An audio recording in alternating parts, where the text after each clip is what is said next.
Doctor Sudhanshu Trivedi, Bhau Torsekar, Kapil Mishra, Amitabh Agnihotri, आनंद Ranganathan, Shantanu Gupta, Vishnu Shankar Jain, major गौरव आर्या, मीनाक्षी जैन और 100 से अधिक वक्ता एक ही विशाल मंच पर होंगे। इस नवंबर में गुलाबी शहर जयपुर विचारों की अग्नि से एक बार फिर जाग उठेगा। The Jaipur dialogues annual summit 2025 का यह महाआयोजन लौट रहा है, पहले से कहीं अधिक शक्तिशाली और भव्य। ये वह मंच है जहां सत्य और उसका मिलन होता है। 3 दिन तक राष्ट्रीय सुरक्षा से लेकर सांस्कृतिक पुनर्जागरण तक हर विषय पर बेबाक और निर्भीक चर्चा की। ये केवल एक समिट नहीं बल्कि एक सभ्यता की आवाज है जो अपना वृत्तांत स्वयं लिख रही है। इस महत्वपूर्ण राष्ट्रीय संवाद का हिस्सा बनने के लिए आप अपना रजिस्ट्रेशन करा सकते हैं। इस वैचारिक आंदोलन को समर्थन देने के लिए आप सेशंस को स्पॉन्सर कर सकते हैं और आयोजन स्थल पर अपना स्टॉल लगवाकर व्यापक दर्शकों तक पहुंच सकते हैं। वहां रहें, साक्षी बने, आवाज बने।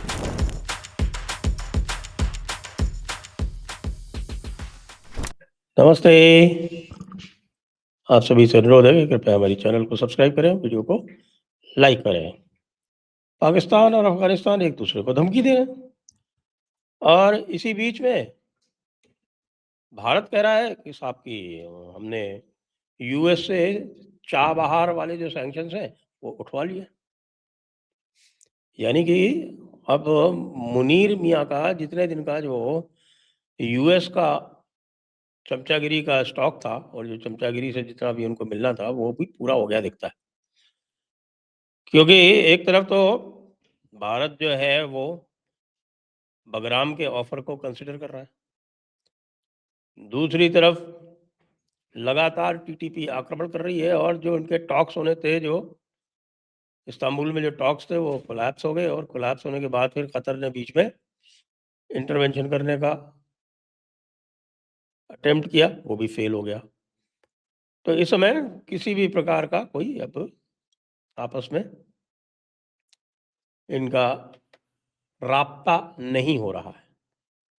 बीच में कल जो है वो धमकी दे दी साहब, हमारे जो है वो आप जानते हैं वो ख्वाजा आसिफ साहब ने। ख्वाजा आसिफ जो है वैसे नाम के लिए डिफेंस मिनिस्टर हैं पाकिस्तान के, तो ख्वाजा आसिफ ने ये धमकी दे दी कि हम बिल्कुल इतनी बमबारी करेंगे कि अफगान जो है वो वापस गुफाओं में जाने के लिए विवश हो जाएंगे। They will send them to the caves.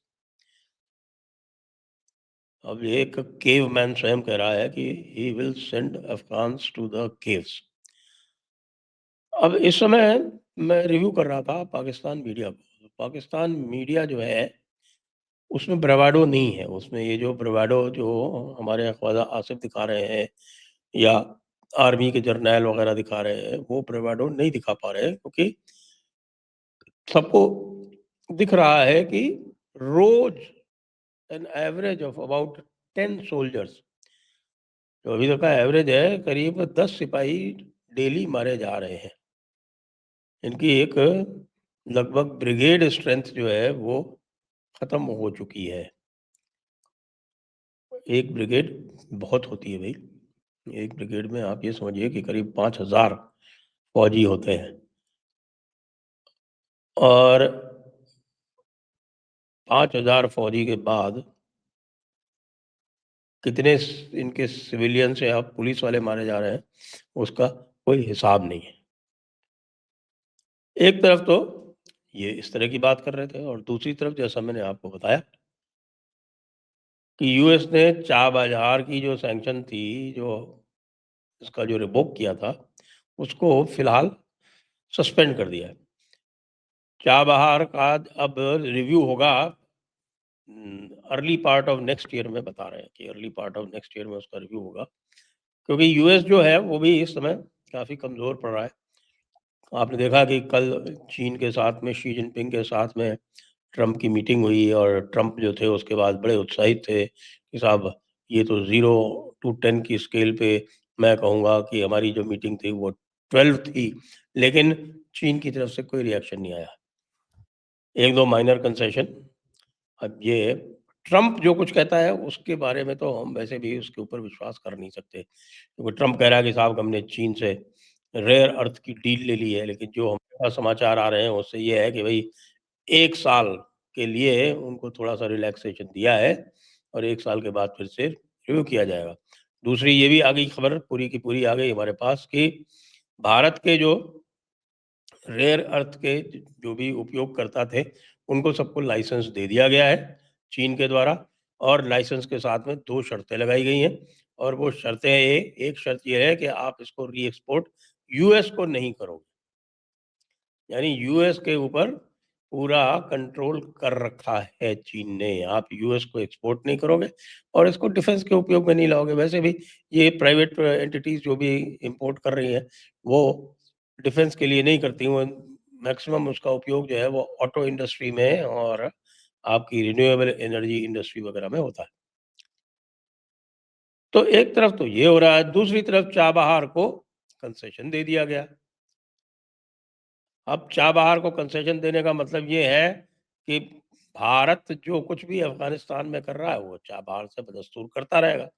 ऊपर से यूएस ने ये कह दिया है कि हम हर तरह की सुविधा, हर तरह की सामरिक सुविधा, यानी हथियार, यानी कि लॉजिस्टिक्स, ये सब हम अफ़गानिस्तान को प्रोवाइड करेंगे। अब जब रूस बीच में कूदा है, रूस बीच में क्यों कूदा है? इसके पीछे की भी बात है। इसके पीछे की बात ये है कि ये रूस, चीन और भारत अब सेंट्रल एशिया में साझा साझा व्यवहार कर रहे हैं, और अफ़गानिस्तान में ये सभी ने मान लिया है कि साहब सबसे ज़्यादा जो प्रभाव है वो भारत का है, तो भारत वहाँ पर लीड लेगा। भारत ने लीड ले भी ली।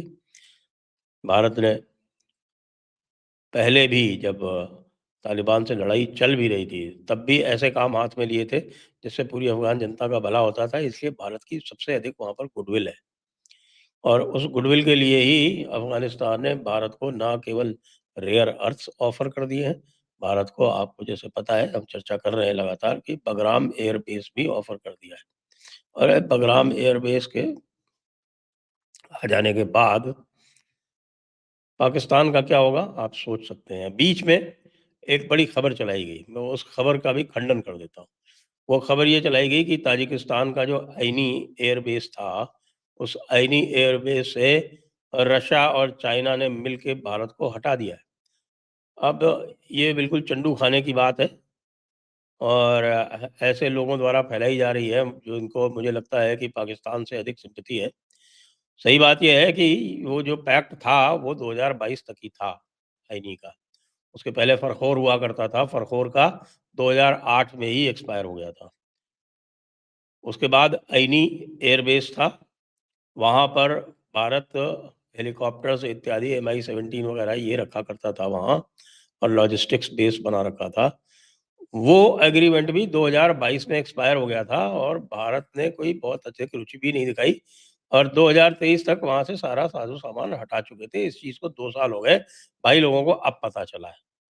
भाई लोग अब कह रहे हैं कि साहब के ऐनी से हटा लिया। चलो ऐनी से हटा लिया हो, 2 साल हो गए, बगराम मिल रहा है ना, लेकिन बगराम ऑफ़र तो कर दिया है पूरी तरह से अफ़गानिस्तान ने, लेकिन भारत अभी उसके बारे में सोच-विचार कर रहा है। सोच-विचार इसलिए कर रहा है कि बगराम एयरबेस इतना बड़ा है कि वहाँ पर आपको पूरी एक ब्रिगेड चाहिए।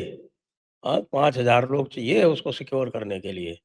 अब इसके बारे में विचार-विमर्श जारी है, हो सकता है भारत मान भी ले और ना भी माने। लेकिन मज़े की बात ये है कि अफ़गानिस्तान ने बिल्कुल स्पष्ट कर दिया है कि अगर हमारे ऊपर आपने बम बरसाए तो हम इस्लामाबाद पर हमला करेंगे, एक बात।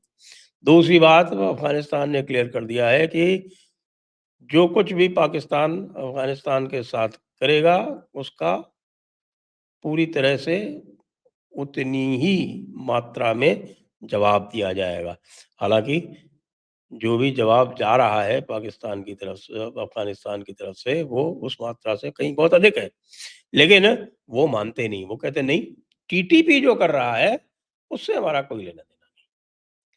टीटीपी जो भी काम कर रहा है, वो इंडिपेंडेंटली कर रहा है। टीटीपी का ऑपरेशन पाकिस्तान से होता है, वो पाकिस्तान की इंटरनल प्रॉब्लम है। लो, अब उन्होंने पाकिस्तान की इंटरनल प्रॉब्लम बता दिया। एक और चीज़ हैरत भरी देखी गई, वो ये देखा गया कि वो जो चोर है ना, वो मोहसिन नकवी, जो भारत की ट्रॉफ़ी चुरा के भाग गया।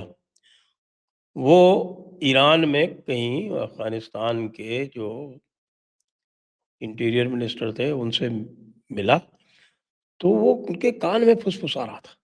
बिल्कुल ऐसे बैठ के कि हुज़ूर कुछ तो रहम कीजिए। और वो जो अफ़गानिस्तान वाला जो इंटीरियर मिनिस्टर था, वो चौड़े में बैठा हुआ था और ये मोहसिन नकवी उनके ऊपर झुका जा रहा था। लेकिन अफ़गानिस्तान ने एक और बात अनाउंस कर दी है। उन्होंने सुसाइड बॉम्बर्स का रिक्रूटमेंट आरंभ कर दिया। ऐसा नहीं कि उनके पास कमी पड़ रही है, लेकिन आगे के लिए पाकिस्तान का इंतज़ाम करने के लिए उन्होंने सुसाइड बॉम्बर्स का रिक्रूटमेंट आरंभ कर दिया है। अब ये सुसाइड बॉम्बर्स जो हैं, ये क्या क्या नहीं करेंगे पाकिस्तान में, ये पाकिस्तान वाले सोच लें। मुल्ला मुनीर जो है, वो इस समय केवल अपने एक्सटेंशन के चक्कर में लगा हुआ है। वो अपना एक्सटेंशन चाहता है 2030 तक का, जबकि बाकी लोग जो हैं उसको एक्सटेंशन, कुछ लोग तो देना नहीं चाहते। आर्मी वाले बिल्कुल उसका एक्सटेंशन नहीं चाहते और थोड़े बहुत जो एस्टैब्लिशमेंट वाले देना भी चाहते हैं, तो कहते हैं कि भाई ज़्यादा से ज़्यादा 2027 तक ले लो, उसके बियॉन्ड तुमको हम एक्सटेंशन नहीं देने के इच्छुक हैं। तो Pakistan now has a huge Afghanistan problem. और इसके बीच में भारत ने 3-3 नोटैम जारी कर दिए, 3-3 एक्सरसाइज़ेज़ कर रहा है। रात भर बताते हैं, कल पूरी रात इनके जो कॉम्बैट एयर पेट्रोल थे, वो हवा में थे। इनको डर लग रहा था कि भई भारत कहीं दोबारा ऑपरेशन सिंदूर का जो दूसरा पार्ट है, वो यहाँ से आरंभ नहीं कर दे। भारत ने बहुत लंबा इनको दे रखा है। अब जो सेंट्रल कमांड में जो होने वाली है एक्सरसाइज़, वो तो चलेगी 28 नवंबर तक। ये जो त्रिशूल वाली एक्सरसाइज़ है, ये चलेगी 10 नवंबर तक। और जो बे ऑफ बंगाल वाली एक्सरसाइज़ है, वो भी चलेगी शायद 14 नवंबर तक। ये सारे जब चारों तरफ से घेरेबंदी हो रही है पाकिस्तान की, ऐसे समय में पाकिस्तान वाले जो हैं, मीडिया वाले, वो कह रहे हैं कि साहब हम कैसे बचेंगे? अफ़गानिस्तान तो पूरी तरह से भारत के कहने पे चल रहा है। भारत के कहने पे उसने 2 लाख की फ़ौज तैयार कर दी है। हम अब क्या करेंगे? तो किसी तरह से मनाओ भाई, अफ़गानिस्तान को राज़ी करो। अफ़गानिस्तान तो राज़ी नहीं होगा। अफ़गानिस्तान को राज़ी करना है, तो डूरंड लाइन ख़त्म कर दो और अटक तक का, यानी सिंधु नदी तक का जो हिस्सा है, वो अफ़गानिस्तान को दे दो। तुम्हारा पंजाब तो फिर बच जाएगा शायद। क्यों? क्या इरादा है मुल्ला मुनीर? जय हिंद, जय भारत, वंदे मातरम।